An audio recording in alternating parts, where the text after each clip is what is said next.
Salut à toi, j'espère que tu vas bien.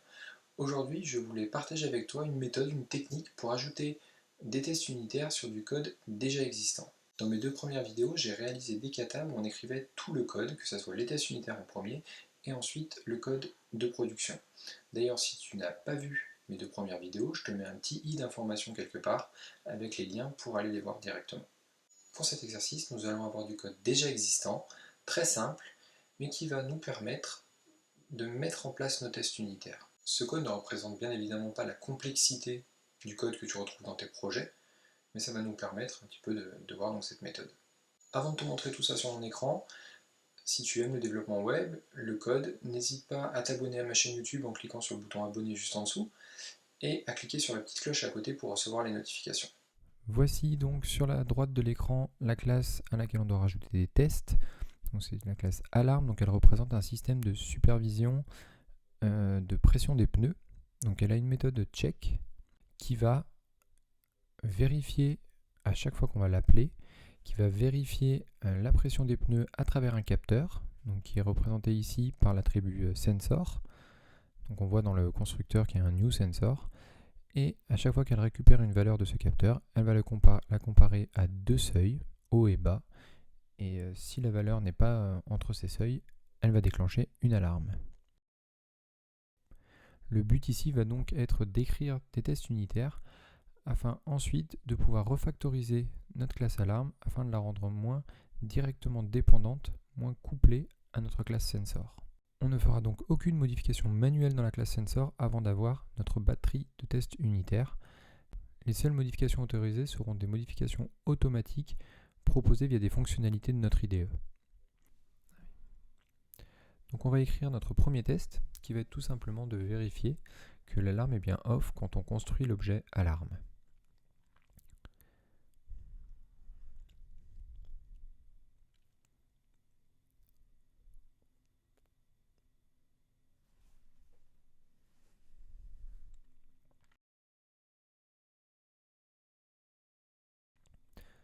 Donc on a écrit notre premier test, on lance pour vérifier que c'est tout bon.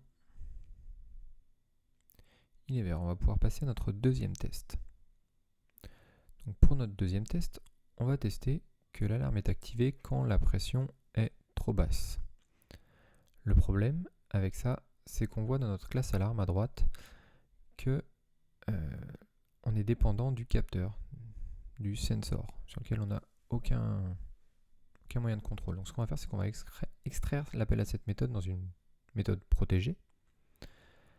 Et on va étendre notre classe alarme. Donc on va mettre une classe ici directement dans notre classe de test, sous notre classe de test. Elle n'a pas vocation à durer.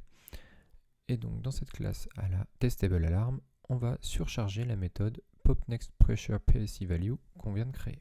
Donc on va lui dire de retourner 5, qui est une pression basse. Donc maintenant, on va instancier notre classe testable_alarm, on va lui dire de vérifier la pression, et on va écrire notre assertion en disant qu'on s'attend à recevoir vrai quand on vérifie l'état de l'alarme.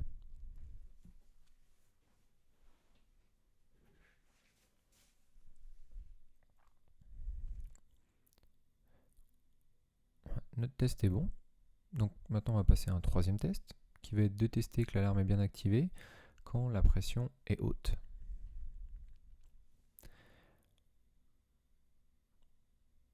Par contre, pour faire ça, notre classe testable_alarm elle retourne 5 actuellement. Donc il y a une pression basse. Donc ce qu'on va faire, c'est qu'on va faire un constructeur où on va lui passer la pression qu'on voudrait que notre méthode popNextPressurePSIValue retourne.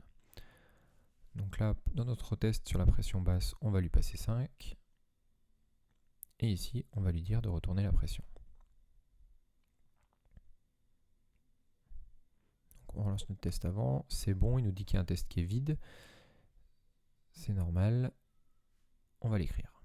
Donc on fait un copier-coller dessus du dessus, et on va lui passer comme valeur 25. On voit que notre seuil de pression haute est à 21, donc on va mettre 25, notre test est bon. On va extraire ces deux valeurs dans des constantes de classe pour que ça soit plus parlant. Donc 5 c'est la pression basse et 25 c'est la pression haute.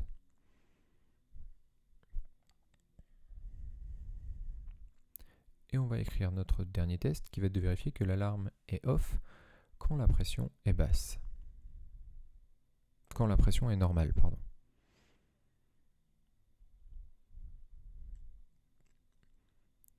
Donc pareil, on va copier-coller le test du dessus. On va mettre la valeur 20.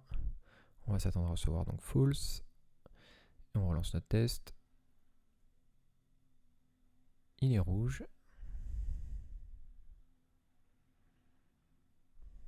Parce qu'ici, ah oui, il est rouge parce qu'ici on a oublié d'appeler le constructeur de notre classe alarme. Donc on va l'appeler, parce que c'est dans le constructeur, à droite on voit bien que c'est dans le constructeur que l'alarme était initialisée à false. Voilà. Donc là c'est bon, on extrait cette valeur dans une constante pour que ça soit plus clair.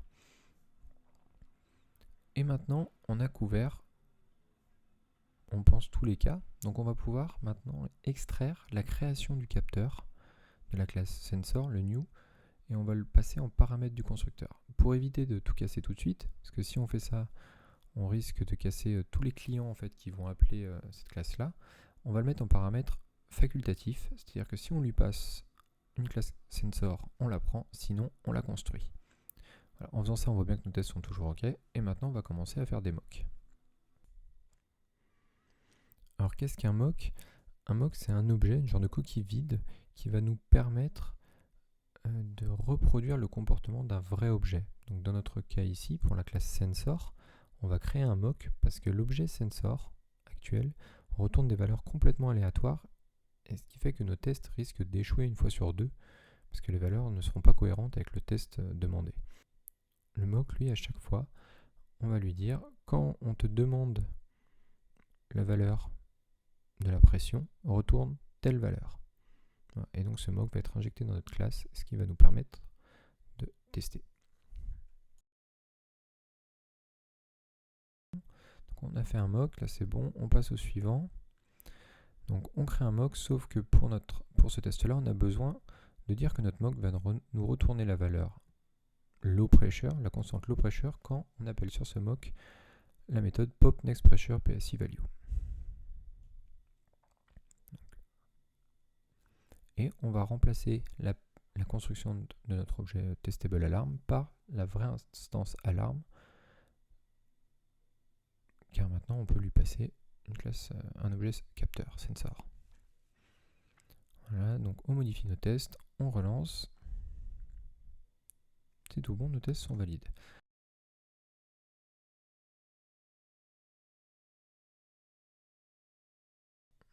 Donc là maintenant ce qu'on va faire aussi, on va tester que notre mock, on appelle bien la méthode pop next pressure PSI value dessus une seule fois. Donc c'est un test supplémentaire, ça va nous permettre de nous assurer que notre mock est bien appelé. Donc on rajoute le test, on le relance, on est bon, on a maintenant 10 assertions au lieu de 8, on voit que ça a été pris en compte et c'est vert. Maintenant avant de passer à la suite, vu que ça va sûrement être du copier-coller, on va extraire tout ce code là dans une méthode qu'on va appeler check pressure, qu'on va mettre en privé. Voilà. Et on va passer à notre test suivant, qui est quand c'est la valeur haute. Et pour ça, il va falloir qu'il nous retourne la valeur qu'on veut. Donc on va extraire dans la méthode check pressure la valeur qu'on veut retourner en paramètre à cette méthode. Voilà. Et on a juste maintenant à copier-coller ça dans notre test sur la pression haute, à remplacer la valeur de la pression qu'on veut qui nous retourne, et on est bon. Maintenant on fait pareil pour le normal. Alors le problème c'est qu'actuellement dans notre test on a isTrue. Ce qu'on va faire c'est qu'on va modifier, on va lui dire qu'on veut que ça soit égal à la constante vraie.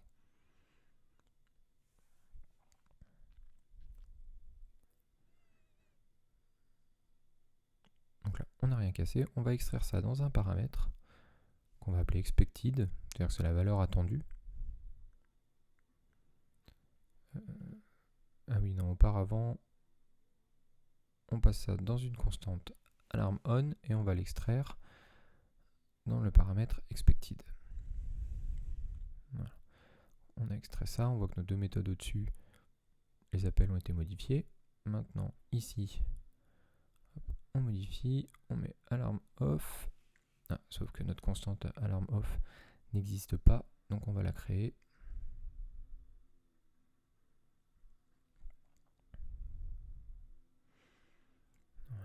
On lance notre test.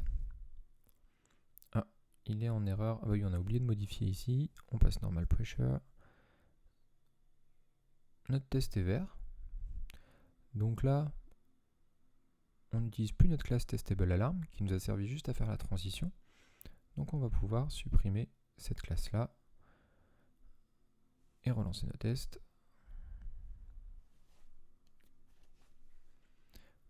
Maintenant qu'on a 100% de code coverage sur nos tests, on va pouvoir modifier notre classe alarme. Donc là, on vire le fait que c'est un paramètre facultatif. Oui, je précise qu'on fait ça, on peut faire ça parce que notre classe, il n'y a que notre classe qui utilise la classe alarme. Maintenant, dans un cas de production, vous avez peut-être plein de clients, entre guillemets, qui appellent, qui construisent cet objet-là. Donc il faut auparavant modifier la construction de l'objet. Donc faites attention à ça. Vous n'êtes peut-être pas obligé d'enlever le paramètre facultatif. Le fait qu'il soit facultatif, maintenant si vous avez pu passer partout, vous modifiez comme ça, vous savez qu'en entrée vous avez absolument besoin d'un objet de la classe sensor.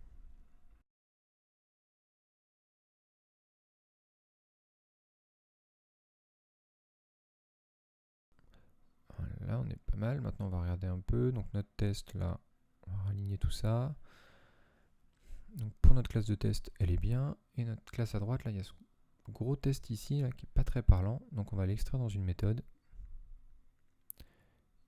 isNotInSafeRange qu'on va mettre en privé. Et comme ça, notre méthode check est un petit peu plus claire. On voit que on récupère une valeur du capteur et on vérifie que cette valeur n'est pas dans un intervalle de sécurité. Voilà, nos tests sont bons, donc je pense qu'on est pas mal. On va pouvoir s'arrêter là. Notre classe de test est assez claire. On peut repasser en privé ici aussi cette méthode, parce qu'elle n'est plus étendue. Plus besoin d'être en protected. Ça ne change rien, nos tests sont toujours bons. Donc comme je disais, notre classe de test est assez claire. On a nos constantes en haut, nos 4 tests. Et à droite, notre classe alarme est bien aussi. Alors, on va regarder rapidement notre classe alarme. On va s'arrêter là pour aujourd'hui. Ce qu'on pourrait faire, c'est qu'on a quand même en haut là deux seuils qui sont utilisés pour vérifier l'activation de l'alarme ou pas. On pourrait très bien en fait extraire cette vérification là, la classe isNotInSafeRange, dans un objet range, intervalle en fait, qu'on va sortir et qu'on va injecter dans le constructeur. Ce qui fait que ensuite dans notre test, quand on créera une instance de notre objet alarme, il faudra qu'on passe le capteur, donc la classe sensor, et une instance d'un objet range auquel on passera le seuil bas et le seuil haut. Donc à terme, notre classe alarme, elle n'aura plus ces deux constantes là. Mais elle aura une propriété en plus qui est l'intervalle de sécurité. Donc je ne vais pas le faire aujourd'hui, je vous laisse le faire de votre côté. Vous retrouverez sur GitHub dans la description, il y a le lien vers le repo GitHub où il y a ce code, et vous verrez le code final avec l'intervalle de sécurité qui est sorti d'ici en fait, la vérification qui est sortie et qui est mise dans un objet à part. Cette vidéo est terminée, j'espère qu'elle t'a plu et que tu as appris de nouvelles choses. Si c'est le cas, like la vidéo en cliquant sur le petit pouce vers le haut juste en dessous, et n'oublie pas aussi de t'abonner à ma chaîne YouTube, donc en cliquant sur le bouton abonner et sur la petite cloche à côté ensuite pour recevoir les notifications lors d'une nouvelle vidéo. N'hésite pas aussi à mettre un petit commentaire en dessous de cette vidéo si tu as des questions ou des remarques, et à la partager autour de toi. Prends bien soin de toi et de ton code, et je te dis à bientôt.